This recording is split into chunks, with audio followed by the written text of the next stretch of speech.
আছে অ্যালার্জেন, এখানে অনিয়ন্সে কোনো অ্যালার্জেন আমি নাই।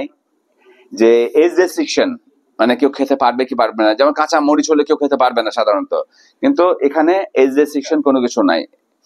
ঠিক আছে, যদি মানে দুধ খাওয়া বাচ্চা হয় সেটা আলাদা কথা।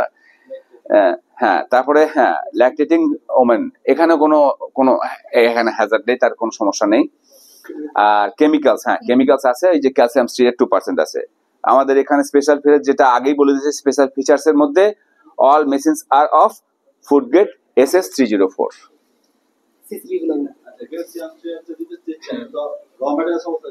এবার আপনি কিছুটা আসেন।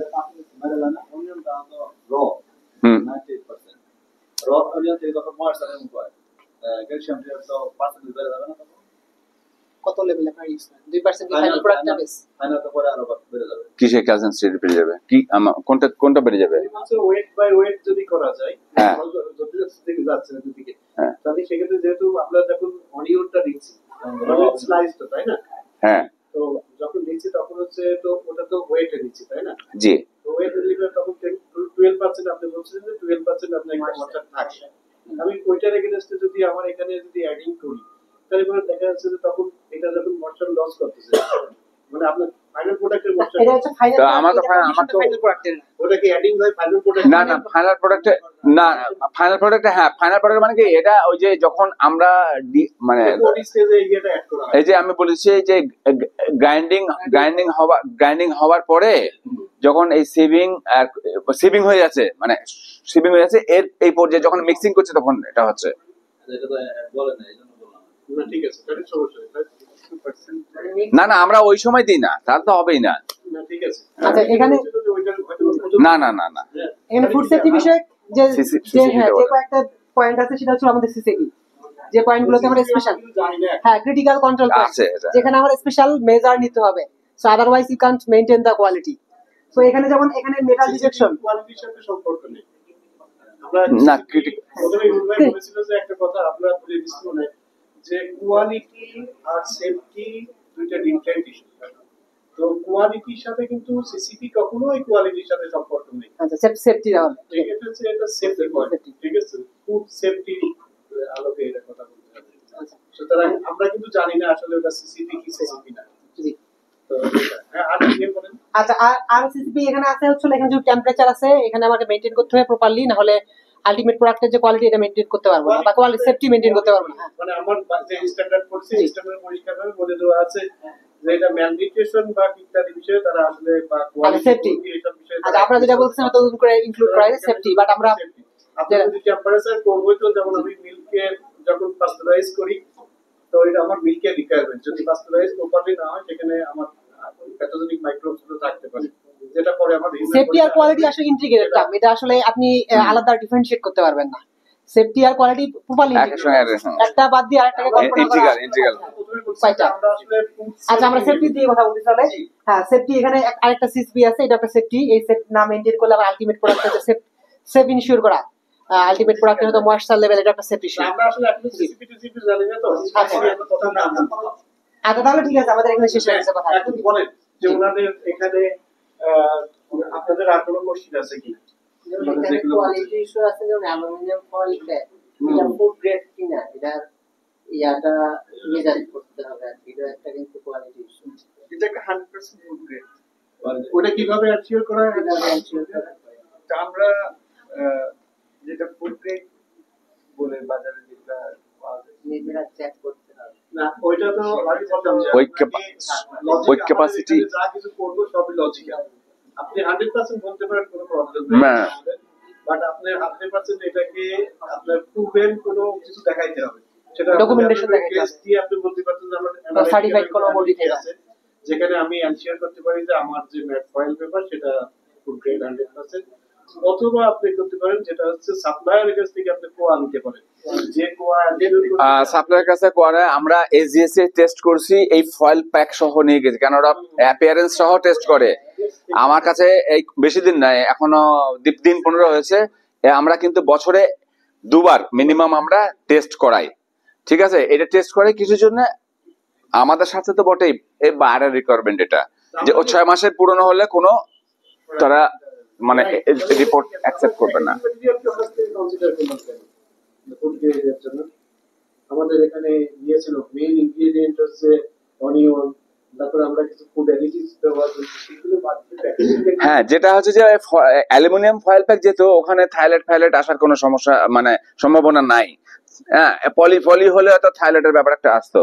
ওইটা হচ্ছে তো ফুড কন্টাক্ট সার্ভিস, তাই না? হ্যাঁ ডাইরেক্ট যেটা হচ্ছে প্রাইমারি প্যাকেজিং, যেটা হচ্ছে ফুড কন্টাক্ট যে সকল সার্ভিস আপনি যেমন বারবার বলছেন না, আপনার এসএস হ্যাঁ হ্যাঁ হ্যাঁ হ্যাঁ হ্যাঁ হ্যাঁ যে ইকুইপমেন্ট গুলো কথা আমরা কন্টাক্ট ফুড কন্টাক্ট সার্ভিস গুলোকে এনশিওর করতে হবে যেখানে ক্রস কন্টামিনেশন যাতে না হয়। হুম সো অ্যালুফয়েল যেটা আমরা বলতেছি, এটাকে আমরা বলতেছি food grade in place of, যেহেতু ডিগ্রেডেশন আছে, আছে, যদি কোনো পার্সেন্টেজ ডিগ্রেডেশন হয় আমার হিউম্যান বডিতে এর কোনো নেগেটিভ ইমপ্যাক্ট থাকবে না। সেটা এনশিওর। হুম ডিগ্রেডেশন আছে, হ্যাঁ আমরা অ্যালুমিনিয়াম ফয়েলে কিছু পার্টিকেল লস আছে পার্টিকেল লস করলে কোথায় যাবে?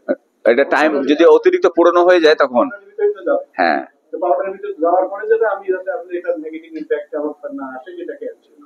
হ্যাঁ ফিক্সটা এই জন্য এটাকে বলা হয়। আর কোনো কিছু আমাদের যে ফয়েল প্যাকটা কিন্তু এটা হচ্ছে সিঙ্গেল লেয়ার, কিন্তু সিঙ্গেল লেয়ার, মানে ওখানে কোন রকম যে খুব যদি বেশি পুরনো হয়ে যায় তবেই হবে, তাছাড়া হবে না।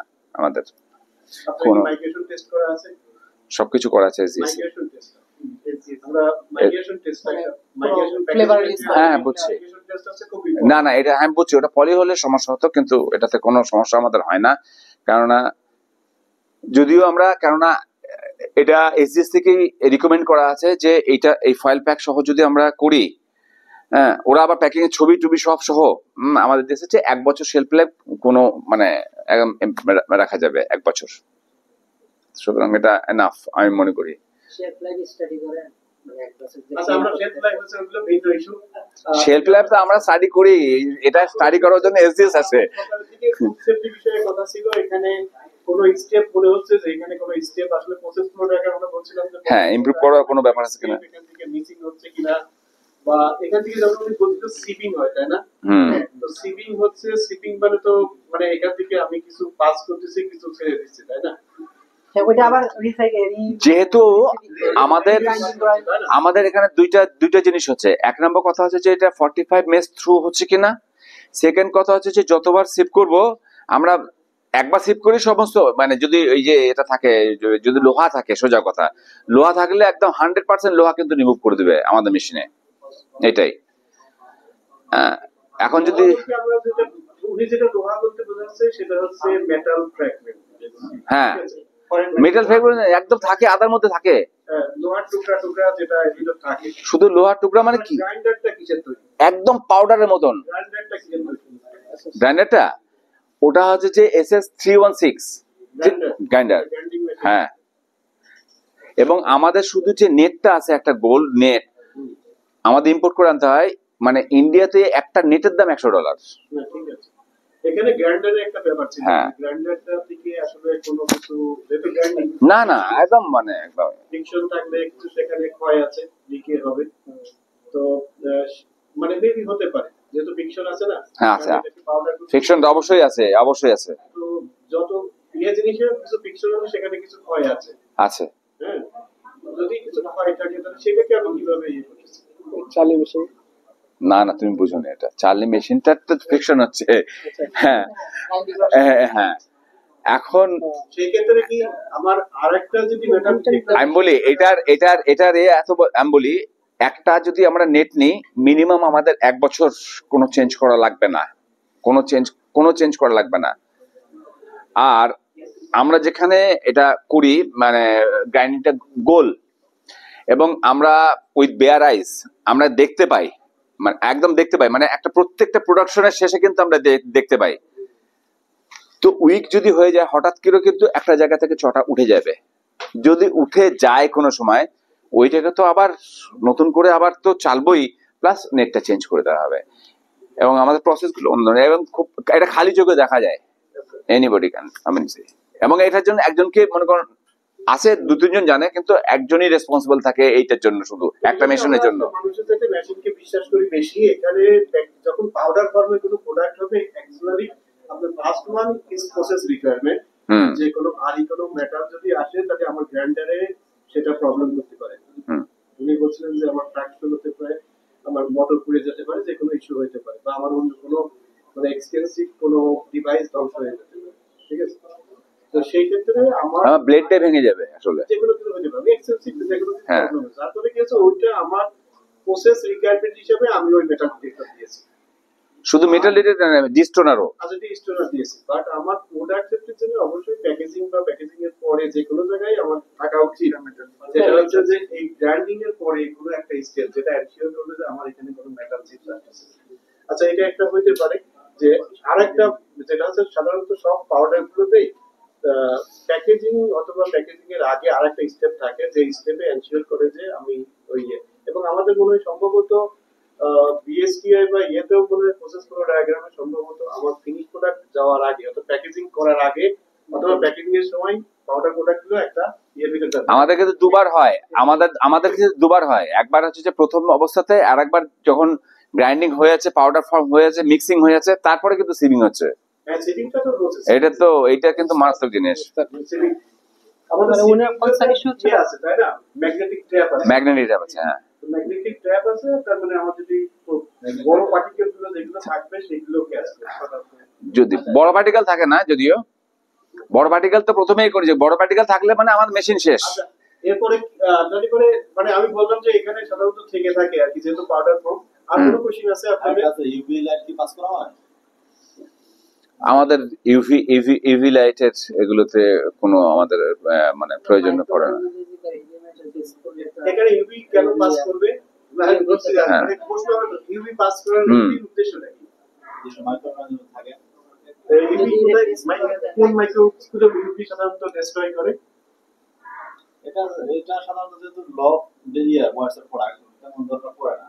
সারফেস মাইক্রোস্কোপ সাধারণত 2% একটা ময়েশ্চারিত একটা ফুডে কোনো মাইক্রোবস গ্রো করবে না। হ্যাঁ হ্যাঁ, প্রোডাক্ট তো এখানে একদম ড্রাই প্রোডাক্ট, ওই জন্যই বলতেছো। এখানে ক্লিনিং কোনো পার্ট বা কোনো কিছু আসেনি। আপনাদের যে ক্লিনিং করা হয় কিভাবে এটা মানে ড্রাই ফর্মে আনা হয়, এইজন্য ফার্দার। হ্যাঁ, প্রসেসের যে আচ্ছা, আপনার লাস্টে যেটা হ্যাঁ হ্যাঁ, প্রসেসের যে বিভিন্ন বা আমাদের মেশিন ক্লিনিং যেটা বলতে পারেন, মেশিন ক্লিনিং করি আমাদের ওই কিছু থাকে ওই তোমার কি বলে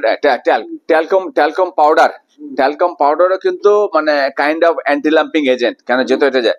যেহেতু আমার ক্যালসিয়াম স্ট্রিট খুব এক্সপেন্সিভ, প্রথমে আমরা ওই যে দিয়ে করে নিই, আমরা ট্যালকম পাউডার দিয়ে ফুল মেশিন আমার ক্লিন করতে হবে, নাহলে পরের দিন সকালবেলা আসলে আর ওটাতে কাজ করবে না। ওই জন্য শেষ করার পরে আমরা ট্যালকম পাউডার দিয়ে পুরোটা মানে একটু নিই।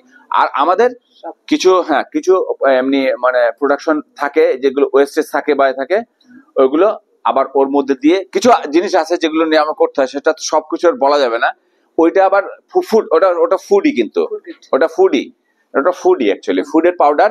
ওইটা দিয়ে আমরা একটা ট্রায়াল দিয়ে নিই, যাতে ওর মধ্যে ওই ট্যালকামটাও না থাকে। ওয়েট ক্লিনিং নাই, ওয়েট ক্লিনিং এর দরকার পড়ে না, ওয়েট ক্লিনিং দরকার পড়ে না। ক্লিনিং এজেন্ট আমরা ব্যবহার করি না, ক্লিনিং এজেন্ট হয়েছে এটা ট্যালকম পাউডার দিয়ে আমাদের করতেই হবে। ট্যালকম পাউডার দিয়ে হয়ে গেল, আমি সোজা কথা বলি, তারপরে আমরা রাখি ক্যালকম পাউডার। কিন্তু যেহেতু ইউজ করতেছি, তো ওই ক্যালকম পাউডার তো আমার ইনটেন্ডেন্ট প্রোডাক্টের ভিতর থাকা, তাই না? না, ওই জন্য আমরা করি কি, আমরা মোটামুটি ভাবে খুব তাড়াতাড়ি হয়ে যায়, যদিও আমাদের মনে করেন প্রায় 250 থেকে 300 কেজি মতন কর্ন ফ্লোর ওর মধ্যে আমরা দিয়ে এটাকে করে নিই। আচ্ছা, তাহলে মানে টোটাল জিনিসটা আপনারা তো মানে মানে আর কোনো মানে প্রসেস ফ্লো ডায়াগ্রামের কোনো জায়গায় কোনো ইয়ে আছে কিনা? না, এখানে কোনো আপনাদের কোনো কোশ্চেন আছে? যে একটা কোশ্চেন হলো যে আমরা যে অন্যটা ঢোকাচ্ছি, এখানে মাঝখানে কোনো কাটিং হচ্ছে না, মানে ইনটেকটা। হ্যাঁ, যেহেতু আমরা ফ্লেক আকারে নিয়ে আসছি, যদি ফ্লেক আকারে নিয়ে আসতাম, অনেক রকম প্রশ্ন আপনারা করতে পারতেন এবং আমাদেরও প্রসেস ফ্লো অনেক বেড়ে যেত। নিয়ে আসেন যেভাবে, ওটা মেটারাইজটা দিয়ে থাকে, কাটিং করা থাকে একদম ওটা ওরা তো টোটালি বলছে সেটা মানে হ্যাঁ, ওটা লেখা না যে ওরা বলছে না যে 12% ওটা কি? আপনারা এটা নিয়ে আসে বা কেননা আমরা এখানে করতে গেলে আসলে পয়সা মানে কুলাতে পারি না, এখানে র মেটেরিয়ালের যে দাম। ঠিক আছে, আপনার কাছে মনে হয় যে আর যদি কোনো কোশ্চেন না থাকে, তাহলে এখানে যে আপনার রিসিভিং এর পরে স্টোরিং কোনো মানে কোনো রিকোয়ারমেন্ট আছে কিনা? স্টোরিং এর ক্ষেত্রে শর্টিং না, এখানে স্টোরিং লেখা আছে না, কেমন ঠিক বলছেন। স্টোরিং ওই যে যদি আমাদের সেল প্রাইসটা যাতে কমে না যায় বা এটা যাতে লাম্প না হয়ে যায়, সেজন্য আমরা বিলো 20 ডিগ্রি সেলসিয়াস 20 ডিগ্রিতে রাখলেও হয়। আসলে প্রথমে যে কুলিং করছি, ওই কুলিং করার পরে এমনি 25 ডিগ্রিতে রাখলেও হয়, কিন্তু আমাদের রিকমেন্ডেড টেম্পারেচার হচ্ছে 20 ডিগ্রি। আচ্ছা এই মানে কি দরকার আছে বয়লিং করতে চান তাহলে তো আমার মনে স্যার ব্লেন্ড করার বা রিমুভ করার আমি বলি এটাকে দুধ পাউডারের সঙ্গে তুলনা করতে পারেন। দুধ পাউডার যেরকম জমে যায়, পেঁয়াজ পাউডার এরকম জমে যাবে, কেননা এটা হাইগ্রোস্কোপিক আইটেম। আমরা কিন্তু ডিহাইড্রেটেড করছি হাইগ্রোস, যেমন দুধ। অনেকে বলবে পেঁয়াজ কি করে হয়, তাহলে দুধ কি করে পানি থেকে এটা হয়? এক্স্যাক্টলি আমরা পেঁয়াজকেও ওই রকম ভাবে স্প্রেড অ্যাড নয়, তা বলে দুধ হয় স্প্রেড অ্যাডে আমাদেরটা, হ্যাঁ, কিন্তু আমাদের পেঁয়াজ কিন্তু হাইগ্রোস্কোপিক আইটেম। আপনি রেখে দিলে ওইটা একদম লাম্প, মানে কি পাথর আপনি এমনি ভাঙতে পারবেন না, মানে এবং লোহার হাতুড়ি দিয়ে ভাঙতে হবে, মেশিনেও ভাঙবে না, ওটা এত শক্ত হয়ে যায়। হ্যাঁ, থ্যাংক ইউ। আমার কাছে মনে হয় যে আমরা এরপরে ফাইনাল প্রোডাক্টে যখন যাবো তখন এটা সম্পর্কে আরো আমরা মনে হয় আমি বলি আমাদের যখন প্রোডাকশন হয় 3 to 4 থাকে, কিন্তু এটা বাইরের কাছে পৌঁছাতে 5 পয়েন্ট সামথিং এরকম থাকে, বর্ষাকালে 6 পর্যন্ত হয়। বিএসটি তো মনে হয় 5 না, গোটা ওয়ার্ল্ড ওয়াইড আমাদের ফুডে আমাদের এইটাতে 6% অ্যালাউড, এবং স্কোয়ারকে আমরা প্রত্যেক মাসে খুব কম করে না হলেও পেঁয়াজ, আদা, রসুন মিলায়ে 100 থেকে 20 টন আমরা সাপ্লাই করি। প্রাণকে আমরা 20 থেকে 22 টন দিই, এসিআই কে দিই, মানে you name any I mean big corporate house আমাদের কাছ থেকে, আমাদের যে বিজনেস আছে, সেটা আমরা যদি কোয়ালিটি বা ওইগুলো যে মেনটেন না করতাম, তারা কি ঘুরেও দেখে যায়নি? আচ্ছা ঠিক আছে। আমার এবং সবচেয়ে একটা গুড নিউজ আপনাদেরকে দিই, গ্রামীণ ইউগ্লেনা, যেটা বাংলাদেশ, জাপান, তাদের সঙ্গে আমরা বিজনেস স্টার্ট করতে যাচ্ছি, এবং তারা আমাদের সমস্ত কিছু ফ্যাক্টরি থেকে আরম্ভ করে, প্রসেস থেকে আরম্ভ করে সমস্ত কিছু 2 বার ঘুরে দেখে গেছে ফ্যাক্টরি থেকে, এবং তারা আমাদের সঙ্গে বিজনেস করতে আগ্রহী। তারা অনেক দিন ধরে এটা খুঁজছে। গ্রামীণ ইউগ্লেনা মানে হচ্ছে এখন আমাদের প্রধান উপদেষ্টার ফ্যাক্টরি বলতে গেলে, এখানে উনি। ঠিক আছে, আমরা একটা বিগ হ্যান্ড দিই। Thank you very much, thank you, thank you very much.